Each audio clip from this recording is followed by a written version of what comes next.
Assalamualaikum warahmatullahi wabarakatuh. Perkenalkan, nama saya Dea Fitri dari PJKR 5C. Di sini saya akan mempresentasikan atau menjelaskan tentang manajemen sistem dan administrasi olahraga.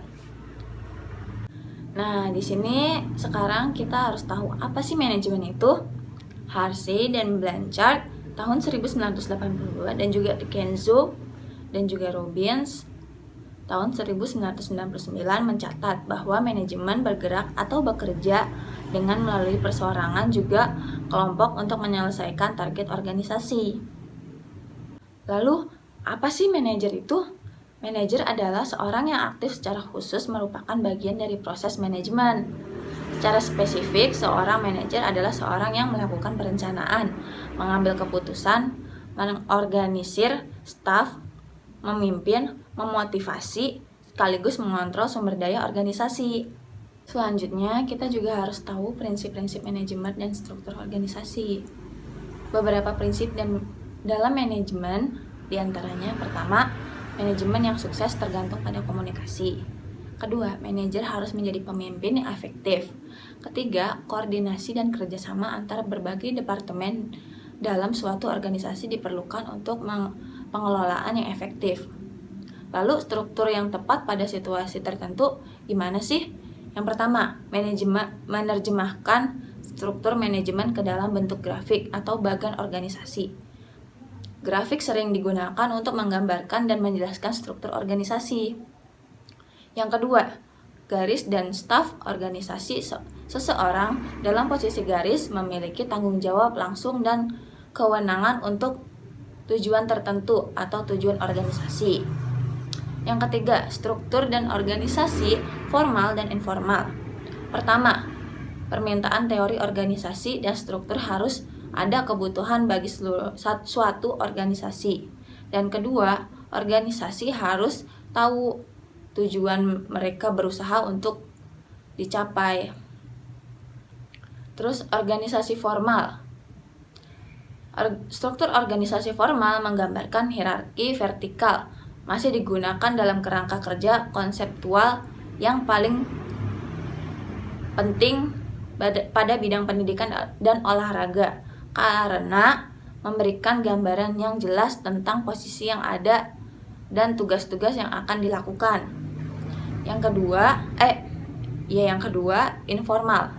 Salah satu aspek dari organisasi informal adalah pembentukan sub kelompok atau tim yang tidak muncul pada bagian organisasi. Contohnya, serikat kerja merupakan kelompok yang penting dengan siapa manajer harus berinteraksi.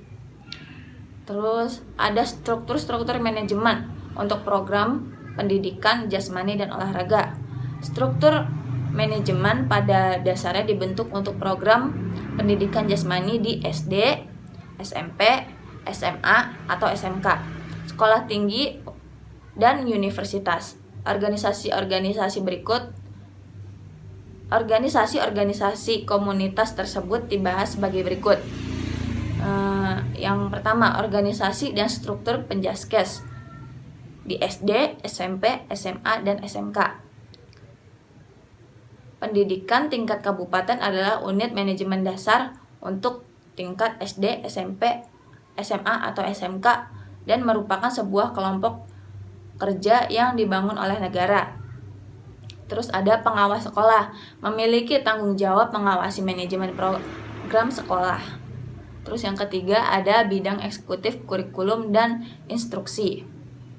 Tugasnya mengawasi divisi pendidikan tingkat dasar dan menengah seperti pengembangan bakat dan minat, dan bertanggung jawab sebagai pengembang staf guru dan apa saja yang berkecimpung di dunia tersebut dalam tingkat kabupaten. Terus yang keempat ada bidang eksekutif SDM atau pelayanan jasa.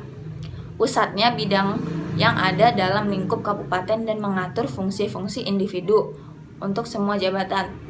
Contohnya guru, pelatih, staf administrasi, dan lainnya. Terus yang kelima ada bidang keuangan dan layanan bisnis atau manajer bisnis sekolah. Tugasnya mengawasi segala sesuatu yang berhubungan dengan keuangan dan dipergunakan dalam kegiatan sekolah negeri dalam lingkup kabupaten. Terus yang keenam ada prinsipal. Bidang ini keberadaannya sama dengan pengawas sekolah, tapi bidang ini hanya pada kegiatan tertentu saja. Terus yang ketujuh ada supervisor, untuk instruksi pengembangan dalam bidang tertentu, walaupun terkadang bertanggung jawab terhadap semua aspek terjadi di pendidikan dasar dan menengah. Terus yang kedelapan ada direktur. Nah, posisi ini dalam dunia pendidikan ini tidak ada. Posisi ini memiliki tanggung jawab penuh layaknya direktur di suatu perusahaan. Terus yang kesembilan ada konsultan olahraga. Pada pendidikan menengah, memberikan konsultasi terhadap pendidikan menengah dalam bidang olahraga seperti eskul yang berhubungan dengan olahraga. Terus ada struktur dan organisasi penjaskes di tingkat perguruan tinggi dan universitas. Penjaskes di tingkat perguruan tinggi dan universitas terdiri dari 4 komponen. Yang pertama, instruksi dasar atau program kegiatan fisik. Yang kedua, program keguruan. Yang ketiga, ada program non-keguruan seperti kepelatihan atau sebagainya. Yang keempat adalah program khusus tingkat perguruan. Nah, sekarang kita akan membahas tentang administrasi olahraga. Pengertiannya dulu, administrasi berasal dari bahasa Belanda, yaitu administrati, yang artinya segala kegiatan meliputi tulis-menulis, ketik-mengetik, komputerisasi, dan surat menyurat. Administrasi mempunyai pengertian pelayanan kegiatan tata usaha kantor. Nah, menurut Profesor Prajudi Atmosurijo, beliau adalah lembaga administrasi negara. Membedakan administrasi itu menjadi 2 pengertian, yaitu administrasi dalam pengertian sempit dan administrasi dalam pengertian luas. Dalam administrasi luas dibedakan menjadi 3 sudut. Yang pertama itu proses, fungsi, atau tugas, dan yang ketiga itu kepranataan. Motivasi.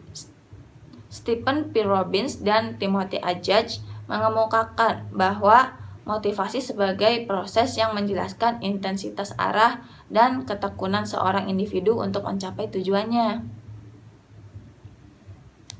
Terus ada manajer. Manajer merupakan orang yang berusaha mencapai tujuan maupun keberhasilan melalui usaha dan kemampuan orang lain. Tugas pentingnya manajer itu adalah bekerja dengan orang lain, mempertanggungjawabkan dan bertanggung jawab, dan mediator atau penengah. Terus selanjutnya ada kinerja. Kinerja berasal dari pengertian performance, yang hasil kinerja atau prestasi kerja. Menurut Debra L. Nelson menyatakan bahwa kinerja seseorang itu dapat dilihat dengan hasil yang dicapai. Kinerja dapat diukur dengan 3 kategori, yaitu sifat, perilaku, dan hasil. Lalu selanjutnya ada membuat keputusan yang bijak. Nah, pembuatan keputusan adalah tindakan menyusun pemikiran seseorang, membuat kesimpulan, dan juga membuat penilaian atas beberapa pertimbangan ketika menghadapi beberapa pilihan.